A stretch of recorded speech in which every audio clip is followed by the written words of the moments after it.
மோமோஸ் உலகம் முழுவதும் பிரபலமாக இருக்கும் ஒரு மாலை நேர சிற்றுண்டி. இதை மதிய உணவு உண்பதற்கு முன் ஸ்டாட்டஸாகவும் பரிமாறுகிறார்கள். உணவு பிரியர்கள் மற்றும் இளைஞர்கள் மத்தியில் இதற்கென ஒரு தனி மவுசு உண்டு. மோமோஸ் செய்யப்படும் ரெஸ்டாரண்ட் மற்றும் சாட் ஷாப்களில் மாலை நேரங்களில் கூட்டம் நிரம்பி வழிவதை நம்மால் காண முடியும். மோமோஸில் பல வகை இருக்கிறது.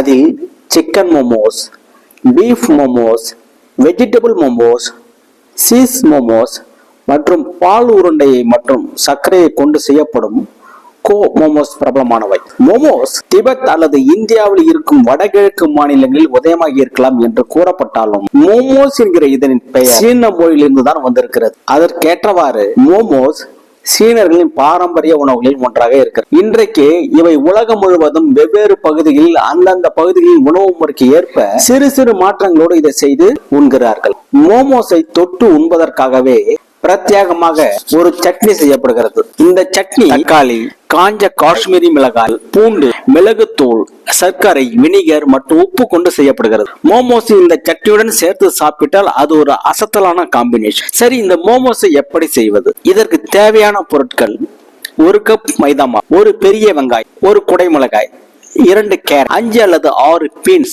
அரை முட்டைக்கோஸ், 2 பல் பூண்டு, ஒரு துண்டு இஞ்சி, ஒரு மேஜை கரண்டி மிளகுத்தூள், 1 table spoon vinegar, 1 table spoon soya sauce, சிறிதளவு கொத்தமல்லி, தேவையான அளவு உப்பு, தேவையான அளவு எண்ணெய். முதலில் வெங்காயம், குடைமிளகாய், கேரட், பீன்ஸ், முட்டைக்கோஸ், பூண்டு, இஞ்சி மற்றும் கொத்தமல்லியை தயார் செய்து வைத்துக் கொள்ளுங்கள். இப்பொழுது ஒரு பவுலில் மைதா மாவு, 1/4 மேஜை கரண்டி அளவு உப்பு, 2 டீஸ்பூன் அளவுக்கு எண்ணெய் மற்றும் தண்ணீர் ஊற்றி மாவை சப்பாத்தி மாவு பதத்திற்கு பிசைந்து கொள்ளுங்கள்.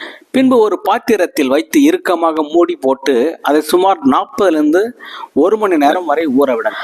அடுத்து ஒரு பேனை மிதமான சூட்டில் அடுப்பில் வைத்து அதில் ஒரு மேஜை கரண்டி அளவுக்கு எண்ணெய் ஊற்றி எண்ணெயை சுட வை. எண்ணெய் சுட்டதும் அதில் நாம் பொடியாக நறுக்கி வைத்திருக்கும் வெங்காயத்தை போட்டு வெங்காயம் கண்ணாடி பதம் வர வரை அதை கண்ணாடி பதம் வந்ததும் அதில் நாம் பொடியாக நறுக்கி வைத்திருக்கும் இஞ்சி மற்றும் பூண்டை சேர்த்து அதனின் பச்சை வாசம் போக வரை வதக்குங்க.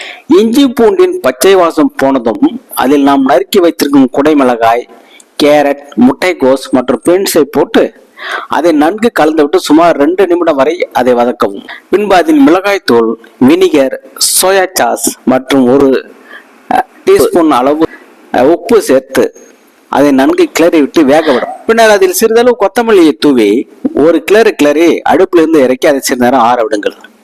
அடுத்து நாம் ஊற வைத்திருக்கும் மாவை எடுத்து அதை சிறு சிறு உருண்டைகளாக உருட்டி வைக்கவும். இப்போது சப்பாத்திகளில் ஒவ்வொரு உருண்டைகளாக வைத்து சப்பாத்தி தேய்ப்பது போல் தேய்த்து அதில் ஒரு மேஜை கரண்டி அளவு நாம் செய்து வைத்திருக்கும் ஸ்டப்பிங்கை வையுங்கள். ஸ்டப்பிங்கை வைத்த பின் அவரவருக்கு பிடித்தமான வடிவில் மோமோஸை மடித்து ஒரு தட்டில் வைத்துக் கொள்ளவும். பின்பு இட்லி தட்டை எடுத்து அதில் எண்ணெயை தடவி அந்த மோமோஸை அதில் வைத்து அவிக்கும் பாத்திரத்தை மிதமான சூட்டில் அடுப்பில் வைத்து அதில் தேவையான அளவு தண்ணீர் ஊற்றி இட்லி தட்டை வைத்து மூடி போட்டு சுமார் 8 to 10 நிமிடம் வரை அதை வேக விடவும். 10 நிமிடத்திற்கு பிறகு அடுப்பை அணைத்து விட்டு மூடியை திறந்து மோமோஸ் எடுத்து சுட சுட பரிமாறுங்க.